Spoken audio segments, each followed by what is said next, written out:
IPL 2025 के mega auction से पहले फ्रेंचाइजियों ने अपना रिटेंशन लिस्ट जो है वो जारी किया है, जिसमें सबसे आगे किसी का नाम आ रहा है। तो जो सुर्खियां बटोर रहा है वो है केकेआर के रिंकू सिंह।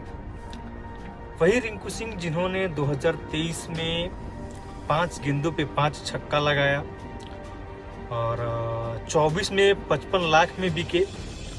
और उसके बाद से इस बार जो केकेआर ने उन्हें रिटेन किया है वो 13 करोड़ में किया है।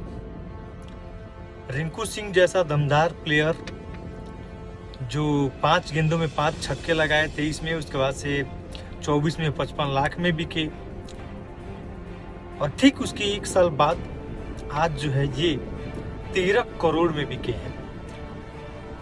तो रिंकू सिंह ऐसे धुरंधर प्लेयर के बारे में आप क्या सोचते हैं?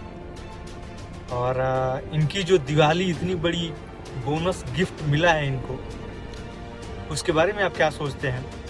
रिंकू सिंह के बारे में क्या सोचते हैं? कमेंट सेक्शन में अपनी राय हम तक जरूर दीजिएगा। और रिंकू सिंह के लिए एक शब्द लिख के आज जरूर जाइएगा।